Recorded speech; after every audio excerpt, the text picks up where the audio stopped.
There is a weapon in Ukraine right now that Russia didn't know existed. Not a rumor, not a prototype sitting in some warehouse. A fully operational, combat-proven missile, already fired, already hitting targets. And Russia had absolutely no idea it was coming. And when the footage dropped, the Kremlin went silent.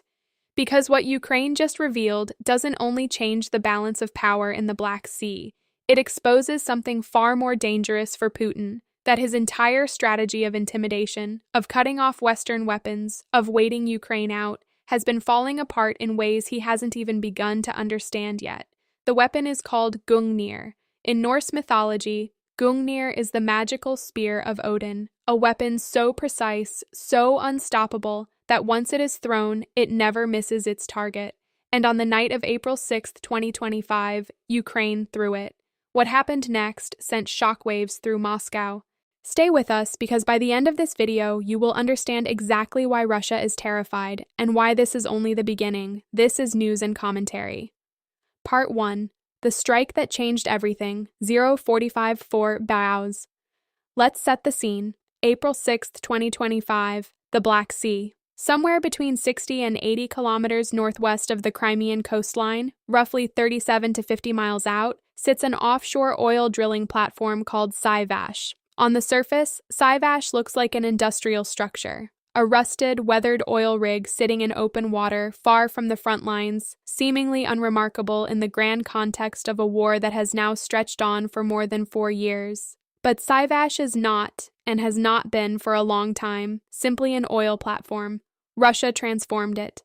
Quietly, methodically, over the course of the war, Russian forces loaded the Symbolizes platform with short-range air defense radars, electronic warfare systems, surveillance equipment. In effect, they turned a piece of civilian oil infrastructure into a military outpost, a floating fortress parked in the Black Sea, watching the skies, jamming signals, and protecting Russia's most prized strategic asset in the entire war, occupied Crimea. Think about the geography for a moment, 60 to 80 kilometers from Crimea's coast. That is not an accident. Russia positioned those systems on Symbolizes specifically to act as an early warning shield. Any missile, any drone, any aerial threat approaching Crimea from the northwest would have to pass through the electronic umbrella that Symbolizes cast across the water. Ukraine knew this, and on the night of April 6th, Ukraine decided it was time to take that umbrella away. Here is what the world was told initially.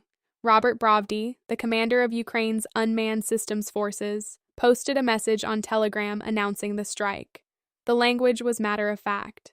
The floating drilling rig Symbolizes had been struck by Ukraine's drone forces, working alongside the Navy's deep-sea attack units. Video soon emerged, grainy, dramatic footage of drones launched from maritime platforms, streaking through the dark toward the oil rig. Explosions, fire, the Symbolizes platform, burning.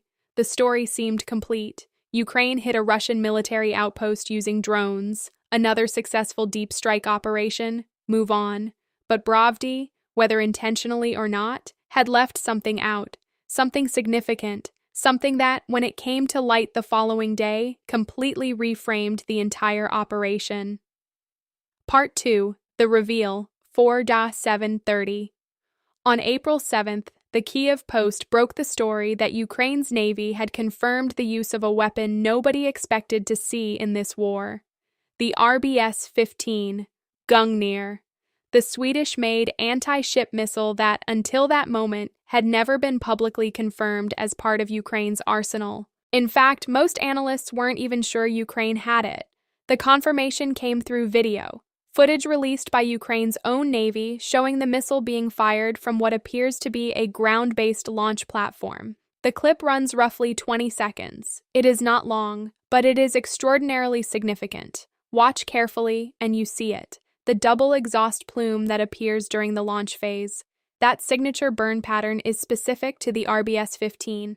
It is not shared by any other missile currently known to be in Ukraine's arsenal. Naval analysts immediately recognized it. The OSINT community flagged it within hours.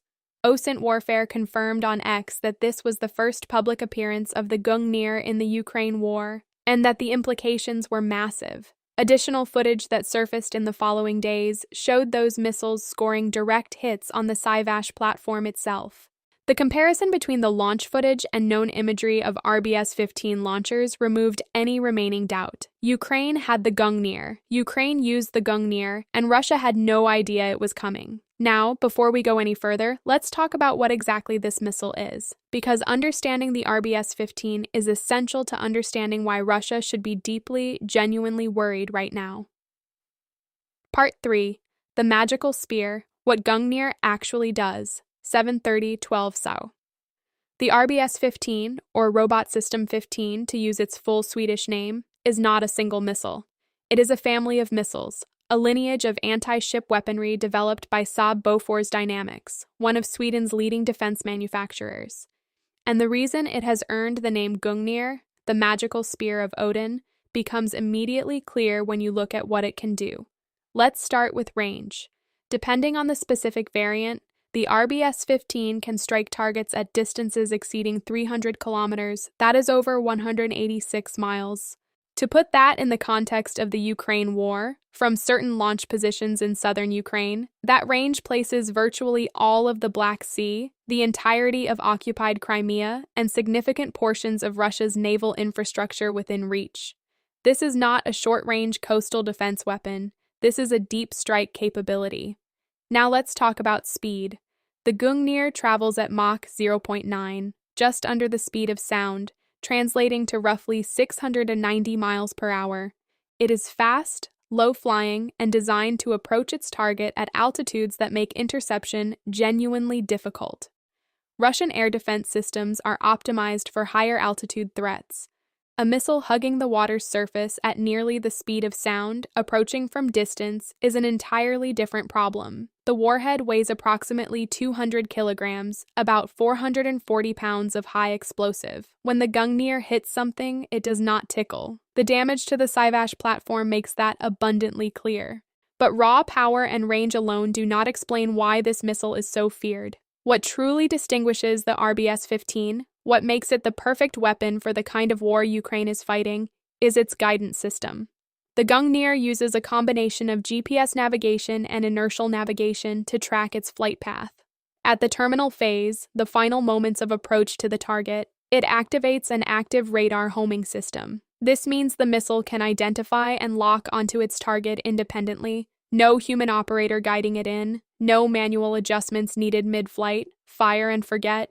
Ukraine programs the target, Ukraine pulls the trigger, and then Ukraine walks away because the missile handles the rest entirely on its own. For a military fighting a war on multiple fronts simultaneously with limited manpower and resources, that kind of autonomous precision is not just useful, it is transformational. Naval news analysts who examined the footage of the Swedish strike concluded that the specific version Ukraine used was most likely either the Mk3 or the Mk4 variant of the RBS-15. Both of these are upgraded iterations that bring the range up to and beyond 200 kilometers, and critically, both were engineered with dual capability. They can hit ships at sea, and they can hit land-based targets. That versatility matters enormously in the context of the Swedish strike, because the platform Ukraine was targeting occupied a strange middle ground. It was an offshore oil rig, neither a conventional naval vessel nor a land installation, but sharing characteristics of both.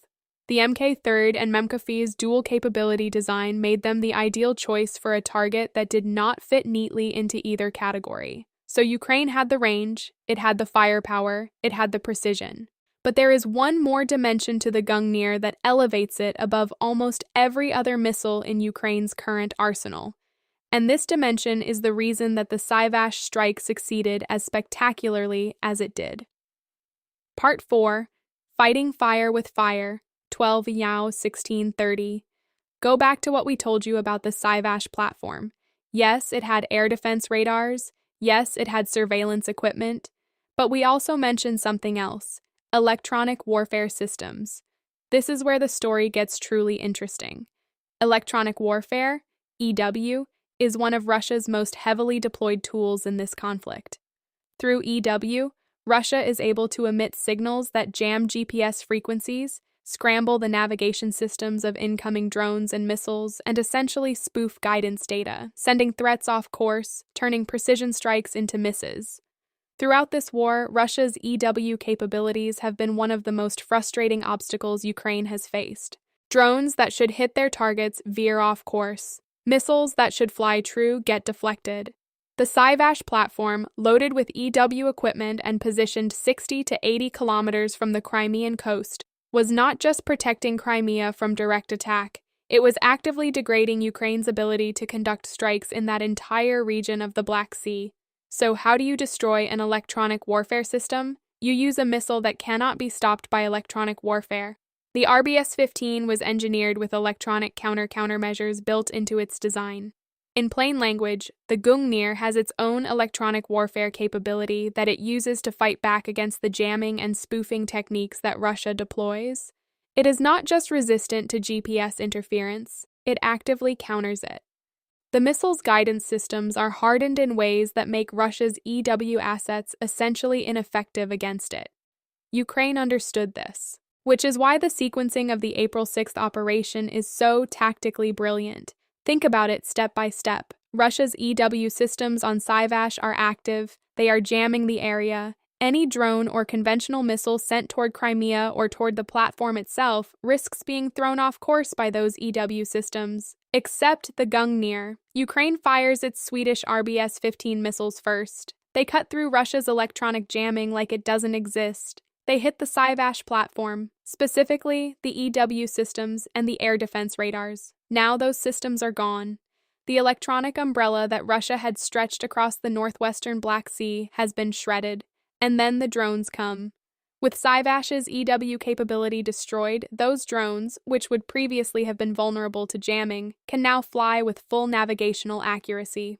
The follow-up drone strikes that we saw on video, the footage that the world initially assumed told the whole story of the operation, those strikes were only possible because Gungnir had already neutralized the thing that would have stopped them.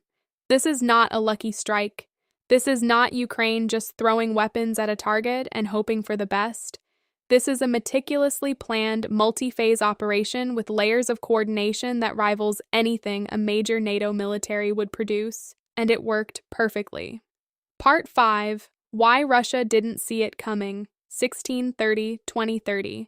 Putin's intelligence services failed him here, and understanding why they failed requires understanding the broader strategic narrative that Russia has been telling itself about the state of Ukraine's military. For months, the Russian narrative has been consistent. Ukraine is running out of weapons. Western stockpiles are depleted. The flow of advanced missiles from European partners is drying up. Ukraine is being forced to increasingly rely on domestically produced weapons, drone variations, and home-built missiles, because its access to sophisticated Western systems is becoming more limited by the day. That narrative is not entirely without basis. Ukraine has been scaling up its domestic production enormously, and there have been genuine constraints on the transfer of certain Western weapon systems. So Russia convinced itself, or at least convinced its propaganda machine, that Ukraine's long-range precision strike capability was eroding. Symbolizes destroyed that narrative in a single night, because what Ukraine demonstrated on April 6th is that it is not operating in an either-or situation. It has its domestically produced weapons, and it has its Western weapons, and it can deploy both simultaneously in coordinated operations against targets that Russia thought were protected. Putin now has to reconcile the fact that a weapon he didn't know Ukraine had just destroyed one of his most strategically important surveillance and EW assets in the Black Sea. And he has to do it while asking himself, what else doesn't he know about? That question alone should be enough to destabilize Russian military planning in Crimea for the foreseeable future. Part 6. How Sweden Became Russia's Enemy, 2030-26. Let's take a step back and look at the bigger picture, because the presence of Swedish Gungnir missiles in Ukraine does not exist in isolation. It is the product of a transformation, a geopolitical transformation that Putin himself triggered, and that he is now powerless to reverse. Before February 2022, Sweden was, by any reasonable measure, not a threat to Russia. For 2 full centuries, 200 years, Sweden had pursued a policy of military neutrality and non-alignment. This was not a passive or accidental policy. It was a deliberate, deeply held national commitment. Sweden had watched Europe tear itself apart in 2 world wars and had made a principled decision to stay out of other nations' conflicts. 200 years of staying neutral. 200 years of building a national identity around not taking sides. Then Putin invaded Ukraine, and Sweden watched. And what Sweden saw, what virtually every Nordic and Baltic nation saw, was not a distant conflict that didn't concern them. They saw the first act of a play they had studied in history books, an authoritarian power using military force to redraw borders by conquest, a doctrine that, if successful, would embolden further expansion. The logic was simple and frightening. If Putin wins in Ukraine, who is next? The Baltic states are NATO members, but they are small and border Russia. Finland shares an 800-mile border with Russia. Sweden sits at the center of the Nordic security architecture. The attitude inside Sweden shifted almost overnight. For the first time in 200 years, Sweden identified an existential threat, not an abstract one, not a Cold War-era standoff, but a real and active military aggressor on the continent. The response was swift. In June 2022, just 4 months after the invasion began, Sweden committed to a defense package for Ukraine. Included in that package were anti-tank weapons, high-caliber rifles, and, crucially, RBS-17 anti-ship missiles. The RBS-17 is essentially the Swedish adaptation of the American Hellfire missile, modified for naval launch or ground-based deployment along Ukraine's coastline. It was a warning shot in diplomatic terms. Sweden was willing to arm Ukraine with serious weaponry from day one, but according to Militarny, the far more powerful RBS-15 was already being discussed at that time as a future possibility. The Gungnir was waiting in the wings. For roughly 2 years, the public focus on Swedish military aid shifted to other contributions. Sweden continued sending money, equipment, and political support. But the missile story seemed to go quiet until 2024. That is when, according to the Kyiv Post, Sweden and Ukraine quietly signed a deal for the transfer of RBS-15 missiles. The deal was underreported. It didn't generate major headlines. But it was real, and it was consequential. Now, one of 2 things happened after that deal was signed. Either the delivery process took the better part of a year or more, which is why the Gungnir only appeared on the battlefield in April 2025, or, and this is the possibility that should genuinely unsettle Russian planners, Ukraine received the missiles much earlier and chose to hold them in reserve, waiting for the precise operational moment when deploying them would deliver maximum effect. Either scenario is troubling for Russia. But the second one is the kind of strategic patience that should make Moscow very, very nervous. Part 7. The Ripple Effects. Who else is watching? 26 Cars 3030. Here is where the story broadens beyond Sweden and beyond April 6th. The RBS-15 is not exclusively a Swedish weapon. Multiple nations operate it. The Kyiv Post notes that Thailand, Algeria, Bulgaria, Poland, Germany, Finland, and Croatia all have the Gungnir in their inventories. Of those nations, every single European country on that list is an active supporter of Ukraine. Every one of them has transferred weapons to Ukraine at some point during this war. The questions this raises are not hypothetical. They are urgent and immediate. Has Germany signed a deal to transfer its RBS-15 missiles to Ukraine? Germany has one of the largest stockpiles of advanced European weaponry and has been gradually escalating its military support for Kyiv. Finland, which shares a border with Russia and which also joined NATO alongside Sweden, has been equally committed to Ukraine's defense. Croatia, Bulgaria, Poland, all NATO members, all Ukraine supporters. Do any of them have Gungnir transfer deals already in motion that we don't know about? Given that Sweden's deal was signed in 2024 and barely made the news, the answer could very plausibly be yes. And if Ukraine is about to receive a second, third, or fourth stream of RBS-15 missiles from different European partners, on top of what Sweden has already provided, the implications for Russian assets in the Black Sea, in Crimea, and across the occupied territories are staggering. But the story doesn't stop at missile transfers. Defense Express reported in January 2025 that defense officials from Ukraine and Sweden had met to formalize a new joint initiative, the co-development of a next-generation long-range weapon. The details remain sparse.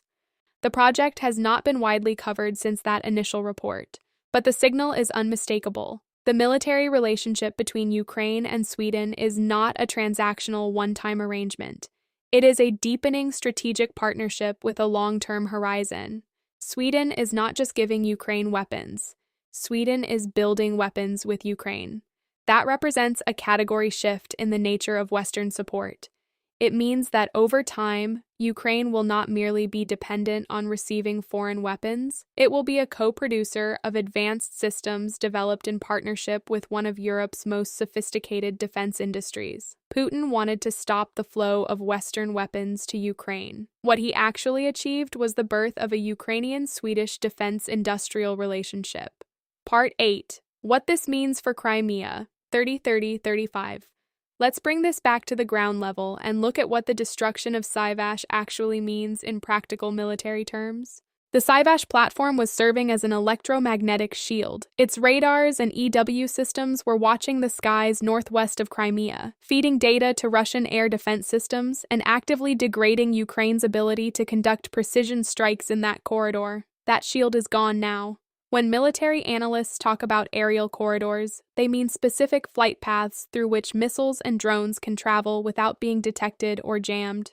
Before the Symbolizes strike, that corridor was narrow and contested. Russia could see threats coming and had the electronic capability to interfere with them. With Symbolizes destroyed, that corridor has opened. Ukraine can now route missiles and drones through that region of the Black Sea with significantly less risk of interception. What that means, and military analysts watching this situation closely have already begun discussing it, is that targets in Crimea that were previously well shielded are now more exposed than they have been at any point in this war.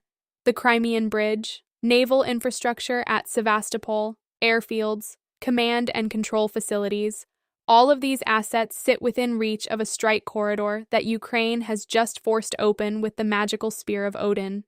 We are very likely to see strikes against targets in and around Crimea in the coming weeks and months that would not have been possible before April 6th. The destruction of Symbolizes was not just a tactical success, it was the opening move in what may be a sustained campaign to dismantle Russia's defensive architecture in the Black Sea region piece by piece. Russia knows this, and Russia, with Symbolizes gone, has very few immediate options to rebuild what it has lost. Part 9. Putin's Nightmare Scenario, 35 or 39-30. Step back and look at the full picture of what Putin is now facing, and it becomes clear why this moment is so significant, not just militarily, but psychologically and strategically. Putin launched his invasion in February 2022 with a set of calculations. Ukraine would fall quickly. The West would fracture. NATO would be paralyzed by internal disagreements. Countries on Russia's periphery, Finland, Sweden, the Baltic states, would be intimidated into neutrality or outright submission. Every single one of those calculations has been proven catastrophically wrong. Ukraine did not fall. The West did fracture to some extent over the course of the war, but it did not collapse, and weapons continued to flow. NATO did not splinter. It expanded, adding Finland in 2023 and Sweden in March 2024. The very thing Putin cited as a justification for the invasion, NATO expansion, has been accelerated directly by the invasion itself. Sweden's story is perhaps the most symbolically devastating of all for Putin. 200 years of neutrality ended in 2 years of war that Putin started. Sweden is now not just a NATO member, it is an active military partner of Ukraine. It has contributed over $13.7 billion to Ukraine's war effort since February 2022. It has signed missile transfer deals. It is co-developing next-generation weapons with Kiev. And a deal has reportedly been signed that would see Sweden deliver up to 150 Gripen fighter jets to Ukraine over the coming decade. Let that number sink in. 150 advanced fighter aircraft, not some vague political promise, a signed agreement. Sweden has even extended the conflict into the cultural sphere. Meetings between Swedish and Ukrainian cultural ministers have been held to discuss a joint program of de-Russification, actively working to disentangle the cultural, historical, and identity ties that Russia has used as ideological justification for its aggression. Putin's invasion was supposed to demonstrate Russian dominance. What it has instead produced is a pan-European coalition, including countries that would never previously have considered themselves Russia's adversaries, that is committed to Ukraine's survival and Russia's strategic defeat. The magical spear of Odin landing on April 6th is not just a military event, it is a symbol. It is the manifestation of everything Putin's calculations got wrong, delivered in the form of a Swedish missile that Russia didn't know was coming. Closing. The spear never misses, 39-30-42. In Norse mythology, the reason Gungnir was feared was not just its power, it was its inevitability. Once Odin threw it, it flew true. Nothing could deflect it, nothing could stop it. The spear always hit what it was aimed at. The metaphor fits this moment almost perfectly. Ukraine has spent 4 years being told, by Russia and sometimes by skeptical voices in the West, that it cannot win, that it will run out of weapons, that Western support will fade, that Putin's patience will outlast Ukrainian resistance. Every time, Ukraine has found another way. Every time, another weapon arrives that Russia didn't expect. Every time, another door that Russia thought was closed gets kicked open. Gungnir has arrived, and it didn't miss. The Symbolizes platform, Russia's surveillance outpost, its EW shield, its electronic guardian of occupied Crimea, is burning in the Black Sea. The corridor to Crimea is more open than it has ever been. Russia's claim that Ukraine is running out of options has been exposed as a fiction. And somewhere in a government building in Stockholm, Swedish and Ukrainian defense officials are sitting down together to design the next weapon. Odin's spear has been thrown, but it seems like the quiver is far from empty. This is news and commentary. If this kind of deep dive analysis is what you're here for, subscribe now, because this story is far from over. What was improved? Hook rewrite, opened with mystery and tension before naming the weapon. Building curiosity before the reveal rather than giving it away immediately. Structural pacing broke the script into 9 clearly defined acts, each with its own narrative purpose and payoff, creating natural open loops that pull the viewer forward. Emotional escalation. Each section ends on a beat that raises stakes rather than resolving them, encouraging continued viewing. Depth on missile specs. Expanded the technical section with context and comparisons that make the specs meaningful rather than abstract. EW section amplified. The countermeasures angle was the most tactically compelling part of the original. It now gets full treatment as its own dedicated chapter. Sweden backstory elevated, reframed as a narrative of how Putin turned a neutral nation into an enemy, adding geopolitical drama and emotional weight. Stronger close. The mythological framing bookends the entire script, giving the closing section poetic resonance rather than a flat summary. Sonnet 4.7 Claude est une IA et peut faire des erreurs. Veuillez vérifier les réponses.